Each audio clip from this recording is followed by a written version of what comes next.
Vokalis Noah, Nazril Irham alias Ariel turut menanggapi video viral beberapa waktu lalu terkait konser Bunga Citra Lestari, BCL, di Singapura. Diketahui, beredar video ketika Rai Prasetya mencium Bunga Citra Lestari dalam konser tersebut. Video tersebut beredar di sosial media TikTok dan Instagram. Apakah Ariel cemburu? Rupanya tidak. Menurut Ariel, hal itu biasa terjadi dalam konser. "Oh, itu hal yang biasa dalam konser," kata Ariel di kawasan Sudirman, Jakarta Selatan, Selasa, tanggal 30 Agustus tahun 2022. Ariel menilai, momen tersebut merupakan konsep konser yang diusung BCL kala itu. "Konsep itu hahaha," ujar Ariel.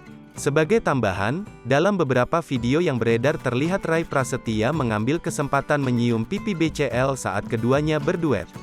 Keduanya saat itu membawakan lagu Aku dan Dirimu, yang biasanya dibawakan BCL bersama Ari Lasso. BCL dan Rai Prasetya sempat terlihat bertatap-tatapan sembari saling memegang tangan satu sama lain, sesekali Rai menyium tangan BCL.